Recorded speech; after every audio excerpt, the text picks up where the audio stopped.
அன்பு நெஞ்சங்களுக்கு அன்பான வணக்கங்கள். நம்மளோட சேனல்ல நெறைய ஹெல்த் ரிலேட்டடான விழிப்புணர்வுகள் நெறைய பார்த்துட்டு வந்துட்டு இருக்கோம். அந்த வகையில இன்னைக்குள்ள சீரியஸ் என்னன்னா, குழந்தைங்களுக்கு ரிப்பீட்டடா யூரினேஷன் போயிட்டே இருக்கு சார். இதனால நெறைய பிரச்சனை இருக்கு. இது எப்படி தீர்க்கிறது? இந்த மாரியான நெறைய டவுட்ஸ் வந்து கேட்கிறீங்க. அந்த வீடியோவ தான் இன்னைக்கு வந்து பார்க்குறோம். முதல் முறையா நம்ம சேனல பார்க்குறீங்கன்னா, கண்டிப்பா சப்ஸ்கிரைப் பண்ணிக்கங்க. நண்பர்களுக்கும் ஷேர் பண்ணுங்க. நான் உங்கள் சித்த மருத்துவர். இன்னைக்கு இது போன்ற ஒரு விழிப்புணர்வு சார்ந்த விஷயத்துல இணைஞ்சதுக்கு நன்றிகள தெரிவிச்சுக்கிறோம். முதல்ல இந்த யூரினேஷன், ஃப்ரீக்வென்ட் யூரினேஷன் அப்படின்றது என்ன சார் அப்படின்னா, குழந்தைங்களுக்கு நார்மலா ஸ்கூல்ல இருக்கிறப்போ, ரிப்பீட்டடா யூரினேஷன் போயிட்டே இருக்கும். இந்த யூரினேஷன் கணக்கில்லாம போயிட்டே இருக்கும். இதனால குழந்தைங்களுக்கு எரிச்சலோ அல்லது கிராயின் ரீஜியன்ல தொடை இடுக்குகள்ல புண்ணாகிறதோ, இந்த மாரியான விஷயம் ரொம்பவே அதிகமா இருக்குங்க. ஸோ முதன்மையான காரணம்னு பார்த்தா UTI infection, urinary tract infection, bacterial இன்ஃபெக்ஷனால வரக்கூடியதுங்க. ஒரு சில காரணங்கள் சைல்ட்ஹுட் டயபெட்டிஸ்ல வரும். மேக்ஸிமம் இதெல்லாம் இயர்லியே கண்டுபிடிச்சுருவாங்க. இதுல பயப்பட வேண்டாம். யூடிஐ தான் மேஜரான ரீசனா இருக்கும். 2வது ஸ்ட்ரெஸ்ஸுங்க. Emotional stress.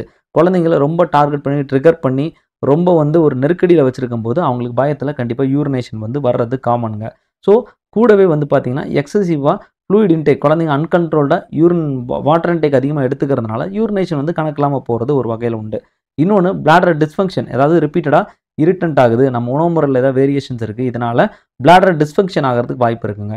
ஸோ இது எப்போ நம்ம முக்கியமா வாட்ச் பண்ணணும் அப்படின்னா, எதெல்லாம் வாட்ச் பண்ணணும் அப்படின்னா, அதிகமா குழந்தைக்கு தாகம் இருக்கு, வயிற்றுல வலி இருக்கு, யூரின் போற இடத்துல எரிச்சல் இருக்கு, யூரின் போறப்போ ரொம்ப வலிச்சு வலிச்சு போகுது, போன பிறகு திரும்ப மறுபடியும் போணும், டபுள் வாய்டிங் இருக்கு, அல்லது நைட் யூரினேஷன் போயிட்டு இருக்கு, சடனா எப்பவுமே இப்படி போயிட்டு இருந்தா திடீர்னு பார்த்தா 10 நிமிஷத்துக்கு ஒரு முறை போயிட்டு இருக்கா, வயிறு வலியோட இருக்கு, ஃபீவர் இருக்கு, இந்த மாதிரிலாம் சிம்டம்ஸ் இருந்துச்சுன்னா, தயவு செய்து அத வந்து முக்கியமா கூர்ந்து நோக்க வேண்டும். ஸோ இதனால என்ன சார் பிரச்சனை? கண்டிப்பா லேர்னிங்ல கண்டிப்பா டிஸ்டர்ப் இருக்குங்க. சோசியல் டிஸ்கம்ஃபோர்ட் இருக்கும். எழுந்து எழுந்து சொல்லணும். குழந்தைங்களுக்கு சொல்லக்கூடிய அந்த மனநிலை அப்படின்றது இருக்காது. ஸ்ட்ரெஸ் உண்டாகும். அதனால யூரினேஷன் போகக்கூடிய வாய்ப்பு இருக்கும். ஃபட்டிக் ஸ்ட்ரெஸ்ன்னு சொல்லக்கூடியது. ரொம்ப சோர்வாவும், இதே நினைச்சு ஒரு மாரி ஸ்ட்ரெஸ்ஸாவே இருப்பாங்க. கூடவே வந்து இந்த மாரி இருக்கிறதுனால, எந்த விதத்திலயும் சரியான ஒரு ஃபோக்கஸ் இருக்காது. கான்ஃபிடன்ஸ் இருக்காது. ஸோ இதனால நம்ம என்ன பண்றோம் அப்படின்னா, வாட்டர் இன்டேக் பொதுவா நம்ம செய்யக்கூடியது, வாட்டர் இன்டேக்க ப்ராப்பரா மேனேஜ் பண்ணணுங்க. கண்ட்ரோலா குழந்தைங்கள லார்ஜ் குவான்டிட்டி ஒரே நேரத்தில குடிக்காம, தேவைக்கேற்ற போல பிரித்து பிரித்து குடிக்கக் கொள்ளக்கூடிய சூழ்நிலையை கொண்டு வரும்போது, பிளாடர் ஒரே நேரத்தில ஃபில் ஆகாது. ஸோ அப்போ பார்ஷியலா ஃபில் ஆகும். அதன் பிறகு டைமிங் கரெக்ட்டா ஃபிக்ஸ் பண்ணணும். பெட் டைம்னா கம்ப்ளீட்டா யூரினேஷன் போயிட்டு தான் போகணும். ஈவினிங்னா யூரினேஷன வாட்டர வந்து லிமிட் பண்ணணும். அப்போ பெட் டைமிங் போறப்போ யூரினரி அவுட்புட் வந்து குறையும். அப்போ குழந்தைங்களுக்கு தண்ணி குடுக்க வேண்டிய அந்த விஷயத்த மார்னிங் 8:00ல ஆரம்பிச்சு, மதியம் ஒரு 4:00க்குள்ள மேக்ஸிமம் வந்து குடுக்குற மாரியும், மீதம் உள்ள 20% ஈவினிங் சமயத்தில குடுக்குற மாரியும் நம்ம பார்த்துட்டோம் அப்படின்னா, ஸ்லீப்ல டிஸ்டர்ப் ஆகாது. பெட் வெயிட்டிங் கண்டிப்பா குறையும். வாட்டர் ஃபோக்கஸ் தான் ரொம்ப ரொம்ப முக்கியமானதா இருக்குங்க. அதனால ஒரு சில குழந்தைங்களுக்கு வாட்டர் சரியா இல்லன்னா, பிளாடர் இரிட்டேட் ஆகி, அதனால கூட யூரினேஷன் வர்றதுக்கு வாய்ப்புகள் ரொம்ப அதிகமா இருக்கும். இன்னொரு கட்டத்தில இன்னைக்கு இருக்கக்கூடிய பேரண்ட்ஸ் சாக்லேட்ஸு, காஃபி, டீ அதன் பிறகு இந்த சாக்லேட் கோகோ பேஸ்டு எங்கெல்லாம் மிக்ஸ் ஆயிருக்கோ, அங்கெல்லாம் பிளாடர் இரிட்டன்ட்ட உண்டாக்கக்கூடிய காரணிய பேரண்ட்ஸே போய் திணிக்கிறீங்க அப்படின்றத முக்கியமான காரணியா போகும். இன்னும் இதோட முக்கியமான விஷயம் ஸ்கூல்கள்ல ப்ளே ஸ்கூல்ஸ்லலாம் பார்த்தீங்கன்னா, டீச்சர்ஸே சாக்லேட்ஸ குழந்தைங்களுக்கு குடுக்கக்கூடிய பழக்கத்த வந்து குடுக்குறாங்க. குழந்தைங்க வந்து நல்லா படிக்குது, ஏதாவது ஒண்ணு ஒரு ரைம்ஸ சொல்லிடுச்சுன்னா, உடனே சாக்லேட்ட குடுக்கக்கூடிய பழக்கத்த வந்து உண்டு பண்றாங்க. தயவு செய்து இந்த விஷயத்த கண்டிப்பா உற்று நோக்கி ஆசிரியர்கள் இத வந்து முக்கியமா கூர்ந்து கவனிக்கணும். கஃபைன் ரிடக்ஷன் வந்து பண்றதுனால டீ, காஃபி, எனர்ஜி ட்ரிங்க்ஸ்ல இதுலலாம் கஃபைன் அதிகமா இருக்கு. யூரினரி பிளாடர வந்து ஸ்டிமுலேட் பண்ணிக்கிட்டே இருக்கும். ஓவர் ஸ்டிமுலேஷன் குடுத்தா ரிப்பீட்டட் யூரினேஷன் தான் இருந்துகிட்டே இருக்கும். ரைட்டா? இதே ஸ்கூல்ல இருக்கக்கூடிய டாய்லெட்ஸ் ப்ராப்பரா நீட்டா இல்ல. அதனால ப்ராப்பரா இந்த மாரி ரிப்பீட்டட் யூரினேஷன் போயிட்டு இருக்க குழந்தைக்கு கண்டிப்பா யூரினரி ட்ராக்ட் இன்ஃபெக்ஷன் பாக்டீரியல் ஆரிஜின்னால வர்றதுக்கு நெறைய வாய்ப்பு இருக்கு. கார்போஹைட்ரேட் லிமிட்டேஷன வந்து கண்டிப்பா குடுக்கணும். என்ன சார் கார்பனேஷன சொல்றீங்க அப்படின்னா, எங்கெல்லாம் பாட்டில்ல அடைச்சு ஜூஸ்கள் போன்ற விஷயத்த குடுக்குறீங்கன்னா, அது கார்பனேஷன். யூரினரி அவுட்புட்ட வந்து இது பண்ணிட்டே இருக்கும். ரிப்பீட்டடா பிளாடர வந்து ஸ்டிமுலேட் பண்ணும். ஏன்னா கார்பனேஷன் சம்மந்தமான விஷயத்த குடுக்குறோம் அப்படின்னா, யூரினரி அவுட்புட்ட இன்கிரீஸ் பண்ணும். ஸோ அப்போ பிளாடர் வந்து ரிப்பீட்டடா இரிட்டேட் ஆயிட்டு இருக்கும். ஒரு டிஸ்கம்ஃபோர்ட் இருந்துட்டே இருக்கும். யூரினரி அவுட்புட் வந்து கண்டிப்பா அதிகமா இருக்கும். ஸ்வீட்னர் அடுத்து ரொம்ப முக்கியமான ஒரு விஷயம். என்ன சார் ஸ்வீட்னர்ன்னு கேட்டா, நீ சொல்ற சீனி எல்லாம் கிடையாதுங்க. வெள்ள சீனி எல்லாம் கிடையாது. ஸ்வீட்னர் அப்படின்னா, இத தவிர்த்து டெக்ஸ்டின், மால்டோடெக்ஸ்டின், அஸ்பர்டேம் இது மாரி பல வகையான ஸ்வீட்ஸ் வந்து இருக்குங்க.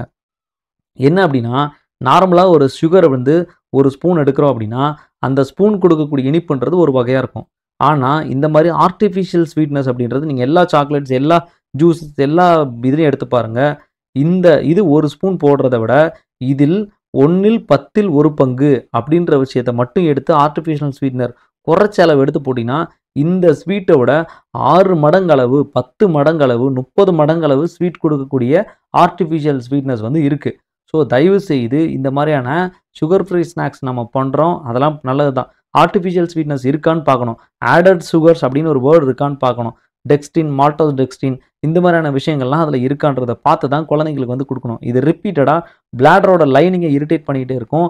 இதனால இன்டேக்க வந்து கண்டிப்பா குறைக்க வேண்டிய விழிப்புணர்வ குழந்தைங்களுக்கு சொல்லிக் குடுக்கணும். ஆசிரியர்கள் தான் இதற்கு முக்கியமான ஒரு விழிப்புணர்வ கண்டிப்பா கொண்டு போய் சேர்க்கணும். யூரினரி ஹெல்த்துக்கு தேவையான தயிர், மோர் போன்ற விஷயங்கள் அதிகமா எடுக்கிறோம். வாழைக்கச்சல், நேந்திரம் போல பொடிய வந்து எடுக்கிறோம். அப்படியெல்லாம் பழக்கும்போது பிளாடரோட இன்ஃப்ளமேஷன் வந்து குறையும். ரிஸ்க் ஆஃப் இன்ஃபெக்ஷன் அப்படின்றது கண்டிப்பா குறைக்க வாய்ப்பு இருக்கு.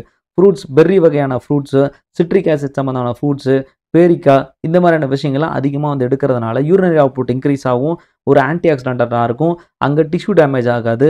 லைனிங் வந்து ரொம்ப நல்லா இருக்கும். இரிட்டன்ட் ஆகாம நல்லாவே இருக்கக்கூடிய வாய்ப்புகள் இருக்கும். ஹோல் கிரெயின்ஸ், பயறு, தானியங்கள் இந்த மாரி விஷயங்கள கண்டிப்பா வந்து குழந்தைங்களுக்கு குடுக்கணும். இதனால பிளாடரோட பிரஷர் வந்து மினிமைஸ் பண்ணும். கான்ஸ்டிபேஷன் இல்லாம இருக்கும். அதுக்கு அடுத்தது ஜூஸஸ் வந்து அதிகமா குடுக்கறதுனால யூரினரி ட்ராக்கோட இன்ஃபெக்ஷன வந்து பிரிவென்ட் பண்ணும். ஸோ இன்னொரு விஷயம் சொல்றேன் அப்படின்னா, குழந்தைங்களுக்கு குறிப்பிட்ட டைம் 2 to 3 ஹவர்ஸ்ல யூரினரி பிளாடர வந்து கம்ப்ளீட் பண்ணணும், எம்ப்டி பண்ணணும் அப்படின்ற பழக்கத்த டெய்லியும் சொல்லிக் குடுக்கணும். அப்புறம் அர்ஜென்ட் அப்படின்ற ஒரு விஷயத்துக்கே போகாத அளவுக்கு யூரின் வருதா போயிட்டு வா அப்படின்ற ஒரு விஷயத்த ஆரம்பத்தில பழக்கிவிட்டா, அந்த விஷயம் இந்த பிரேக்குக்கு அவங்க அடாப்ட் ஆகக்கூடிய வாய்ப்புகள் அதிகமா இருக்கும். அப்ப கான்ஃபிடன்ஸும் அவங்களுக்கு வந்து பில்ட் ஆகக்கூடிய வாய்ப்புகள் அதிகமா இருக்கும். இன்னொரு விஷயம் டபுள் வாய்டிங் டெக்னிக்னு ஒண்ணு சொல்லுவோம். அதாவது கம்ப்ளீட்டா யூரினேஷன் எம்ப்டி ஆகுற வரைக்கும் குழந்தைங்கள ஸ்கூல்ல யூரினேஷன போக அலோவ் பண்ணணும். நெறைய இப்போ ஒரு சில ப்ளே ஸ்கூல்ஸ்லலாம் பார்த்தீங்கன்னா, யூரின் போயிட்டு இருப்பா சீக்கிரமான்னு சொல்லி பாதியோட வர வச்சுருவாங்க. அப்போ குழந்தை திரும்ப மறுபடியும் 10 நிமிஷம் கழிச்சு யூரின் போகணும்னு தான் சொல்லியும். இன்கம்ப்ளீட் பிளாடர் எம்ப்டிங் இருக்கிறதுனால திரும்பவும் போகணும்னு தோணும். இதே வந்து அந்த இன்கம்ப்ளீட் பிளாடர் எம்ப்டிங்னா மீதம் பாதி யூரின் வந்து பிளாடர்லயே தங்கியிருக்கும். இதனால பிளாடர்ல அலர்ஜி ஏற்பட வாய்ப்பு இருக்கு. Urinary tract infection, bacterial infection வந்து கண்டிப்பா வர்றதுக்கு வாய்ப்புகள் அதிகமா இருக்கும். ஸோ இத தான் ஹெல்த்தியான ஹேபிட்டா நம்ம வந்து பயன்படுத்தி குழந்தைங்களுக்கு சொல்லிக் குடுக்கணும். டபுள் வாய்டிங் டெக்னிக்க கண்டிப்பா வந்து சொல்லிக் குடுத்தோம் அப்படின்னாலே, ஈஸியா அவங்க வந்து கரெக்ட்டா எந்த இன்டர்வல்ல போணும் அப்படின்ற விஷயத்த அவங்க வந்து பழகிப்பாங்க. கூடவே வந்து பார்த்தீங்கன்னா, நல்ல புரத சத்து சார்ந்த விஷயங்கள் அதிகமா எடுக்கிறதோ, யூரினரி ட்ராக்ட் ஹெல்த்த வந்து இது பண்றது, இந்த மாரி விஷயங்கள கண்டிப்பா வந்து நம்ம ஆரோக்கியமா இருக்கிறதுக்கு சொல்லி தரணும். இன்னொரு முக்கியமான விஷயம் ஸ்கூல்கள்ல, ப்ளே ஸ்கூல்கள்ல அல்லது நர்சரீஸ்ல அ வெளியில இருக்கக்கூடிய கவர்மெண்ட் ஸ்கூல் எங்கனாலும் சரி, டாய்லெட்ட நீட்டா வைக்கக்கூடிய பழக்கத்த வந்து கண்டிப்பா வந்து பண்ணணுங்க. ஏன்னா குழந்தைகள் வந்து பார்த்தீங்கன்னா, அவங்களுக்கு ஈஸியா தொற்றுகள் ஏற்படக்கூடிய வாய்ப்பு இருக்கு. அந்த யூரினரி ட்ராக்ட் இன்ஃபெக்ஷன்ல முக்கியமான பாக்டீரியான்றது எஸ்செரிஷியா கோலின்னு சொல்லக்கூடிய கோலின்ற பாக்டீரியா. ஈஸியா ஒரு குழந்தைக்கு நல்லாருக்கும். ஒரு குழந்தைக்கு ஈஸியா தொற்றக்கூடிய வாய்ப்புகள் ரொம்ப அதிகமா இருக்கும். அதனால தான் தயவு செய்து கிளீன்னஸா டாய்லெட்ஸ வந்து வச்சுக்கிறது ரொம்ப முக்கியமான தன்மையா இருக்கும். எப்ப நம்ம டாக்டர பார்க்கணும்? ஒரு பெயின்ஃபுல்லா இருக்கு. வாந்தி வந்துட்டே இருக்கு. ரொம்ப ஃபீவரா இருக்கு. ஃபீவர் குறையவே இல்ல. 102க்கு மேலேயே இருக்கு. அல்லது ஊடுறது ரொம்ப ஸ்மெல்ஸ் அதிகமா இருக்கு அப்படின்னா, கண்டிப்பா இத வந்து கண்டிப்பா அணுக வேண்டிய மருத்துவரை அணுக வேண்டிய வாய்ப்ப கண்டிப்பா வந்து செய்யணும். அண்ட் கூடவே வேற ஏதாவது சிம்ப்டம்ஸ் கன்டினியூஷன் பெயின் இருந்துட்டே இருக்கு. அல்லது வேற ஏதாவது அடிஷனல் சிம்ப்டம்ஸ் இருக்கு. நீர்ச்சத்து குறைபாடு இருக்கு அப்படின்னா, கண்டிப்பா அதையும் மருத்துவரை பார்த்து ஆலோசனை பெற்று இந்த மாரியான விஷயங்கள தவிர்க்கறதுக்கான விஷயத்த வந்து செய்யணுங்க. நெறைய குழந்தைங்களுக்கு நீர் காய்கறிகள அதிகமா குடுத்து பழக்குங்க. நீர் காய்கறிகள குடுத்து பழக்கும்போது, நல்ல ஆரோக்கியமான யூரினரி பேட்டர்ன வந்து அது ரெகுலேட் பண்ணும். இன்னொன்னு எந்த மாரியான நீர் சார்ந்த விஷயங்கள, நீர் சார்ந்த பழங்கள மேக்ஸிமம் ஈவினிங் 4 மணிக்கு முன்னாடி குடுக்கக்கூடிய வழக்கத்த வந்து பாருங்க. இது ரொம்ப ரொம்ப நல்லது. ஸோ இந்த மாரியான விழிப்புணர்வுகள், வேற ஏதாவது சந்தேகங்கள் வேணும் அப்படின்னா, கமெண்ட்ல ஷேர் பண்ணுங்க. கண்டிப்பா எப்போதும் ஷேர் பண்றதுக்கு தயாரா இருக்கோம். இன்னொரு சந்தேகமான யாராவது டவுட்ஸ் கேட்கறாங்கன்னா, அந்த வீடியோல உங்கள நான் சந்திக்கிறேன். அன்டில் மிக்க நன்றி.